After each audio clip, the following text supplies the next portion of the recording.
When I was 13, my mom moved us into a stranger's house in the desert.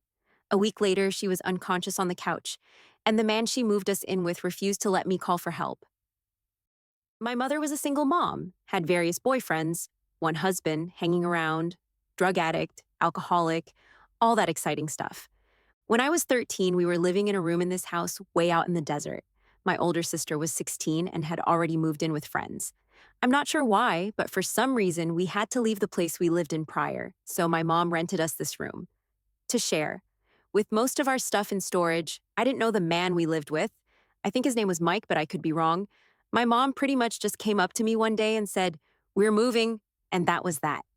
Anyway, after we had been there about a week or so, I was home one day and my mom was laying on the couch in our room, and she seemed to be slipping in and out of consciousness.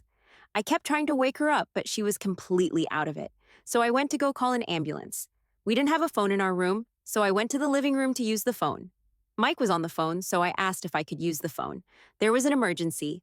My mom was sick and I need to call an ambulance. He ignored me at first and then got annoyed with me. Wouldn't let me use the phone. So I took off on foot down to the nearest grocery store, probably the equivalent of several city blocks, and used the payphone.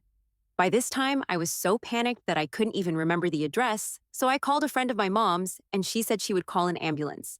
She said to stay there and wait, and she would pick me up. By the time she came to pick me up, the ambulance had already come to take my mom to the hospital. I went with her to her house, thinking that once my mom got out of the hospital, she would come and get me. Well, she didn't. She left the hospital against medical advice and, to my knowledge, did not contact her friend. To this day, I honestly don't know what was wrong with her. She has said it was a drug overdose. Valium mixed with alcohol, no doubt. And then other times she said she had a stroke. She lies all the time and she's crazier than a loon, so I'm sure I'll never know the truth. After a couple of weeks, with still no word from my mom's friend told me that I could no longer stay with her. I had to find another place to live. I called my sister to see if I could stay with her, but her friend's mom said no. She already had two kids and plus my sister, so she had no room for me. My sister contacted my aunt and uncle, who I hadn't seen, spoken to in probably a year or more. Due to my mother and some other dramatics, I'm sure, they agreed to let me stay with them. I moved in with them with nothing but the clothes I was wearing, plus one duffel bag of things. A few clothes, some cassette tapes, stuff like that. After staying with them for a few days, they offered to adopt me, and I agreed since I didn't really know what else to do. Finally, after about a month, my mother surfaced. I sat in my cousin's room and waited to find out where I would be living next. I could hear my mother and my uncle yelling at each other, and eventually my mom came into the room and started telling me to pack my shit and get in the car. We were leaving. My uncle came after her, yelling, and I just sort of freaked.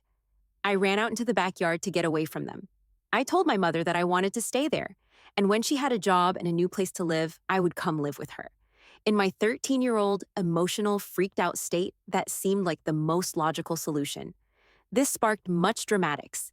My mother accusing me of abandoning her, saying things like, "I've never been good enough for you," etc., etc., basically acting like she was the victim, and I was a horrible person for abandoning her in her time of need. Finally, she gave me an ultimatum: either go with her now or never see her again. I chose to stay. I really figured she was bluffing. Eventually, she left, and I didn't hear from her for a really long time. I started thinking that perhaps she was serious and that I would never see her again. Then I got a letter from her when I was about 15 years old. It was about 4 or 5 pages long, and it was all about how she forgave me for abandoning her. I tore it up and threw it away.